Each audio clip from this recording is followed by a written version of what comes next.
লাহুর এক বুজুর্গ ছিলেন যার নাম ছিল শাহদুল্লাহ রহমতুল্লাহ আলাইহি।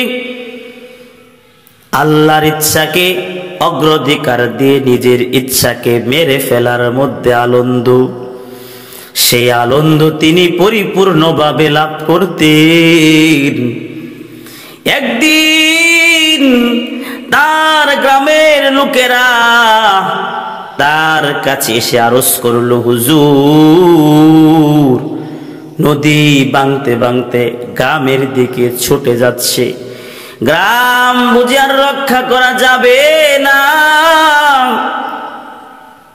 হুজুর আপনি আল্লাহ পাক রব্বুল আলামিনের দরবারে দোয়া করেন যেন আল্লাহ পাক রব্বুল আলামিন পানির গতি, পানির বেগ অন্যদিকে ঘোরায় দেয়। বুজুর্গ বললেন, কালকে সকালে কোদাল আর ঝুড়ি নিয়ে সবাই এসো, এর একটা ব্যবস্থা করব। সুতরাং পরের দিন সকালে সবাই একটা করে কোদাল আর ঝুড়ি নিয়ে বুজুর্গের কাছে হাজির হলেন। বুজুর্গ তাদেরকে সেই নদীর কাছে নিয়ে গেলেন। নদীর কাছে নিয়ে গিয়া বললেন, নদী গ্রামের দিকে যেতে চাচ্ছে, তোমরা নদী খুঁড়তে শুরু করে দাও, গ্রামের দিকে নদী খুঁড়তে শুরু করো। বুজুর্গের এই কথা শুনে লোকেরা বলল, হুজুর এইভাবে নদী খনন করলে, এইভাবে গ্রামের দিকে রাস্তা করলে তো 2 দিনের রাস্তা কয়েক ঘন্টায় অতিক্রম করে সম্পূর্ণ গ্রামটা গ্রাস করে ফেলতে পারে, তলায়া দিবে, ডুবায়া দিবে। বুজুর্গ বললেন, নদী গ্রামের দিকে যেতে চাচ্ছে, আল্লাহ পাক রব্বুল আলামিনেরও তাই ইচ্ছা, আমি শাহদুল্লাহ রহমতুল্লাহ আলাইহির ইচ্ছা তাই। আল্লাহ যেদিকে আমি সেদিকে তোমরা করতে শুরু করো। সেই যুগের লোকেরা আল্লাহওয়ালাদের খুব অনুসরণ করত, তারা বিনা দ্বিধায় নদী খুঁড়তে শুরু করে দিল, গ্রামের দিকে রাস্তা করতে শুরু করলো।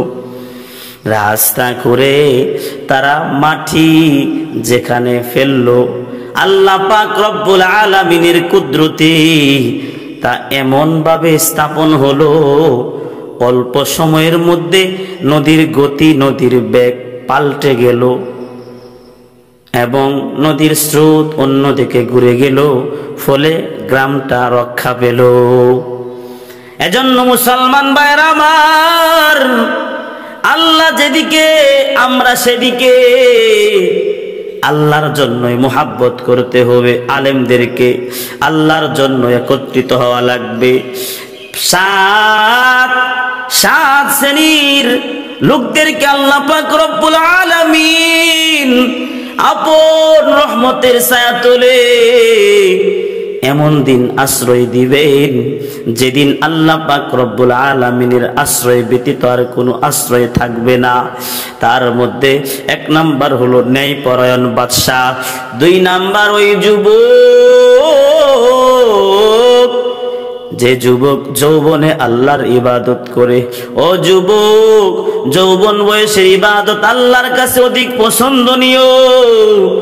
যুবক যদি যৌবন বয়সে ইবাদত করে, বার্ধক্য হওয়ার পর যখন সে বার্ধক্যতার চলে আসে, বার্ধক্যের কারণে ইবাদত করতে পারে না, আল্লাহ পাক রব্বুল আলামিন ওই যুবক যে যৌবন বয়সে ইবাদত করেছিল তার বরকতে আল্লাহ পাক রব্বুল আলামিন বার্ধক্যের সময়টুকু ইবাদতের খাতায় লিখে দিবেন। সুবহানাল্লাহ। এজন্য আমাদের নিয়ত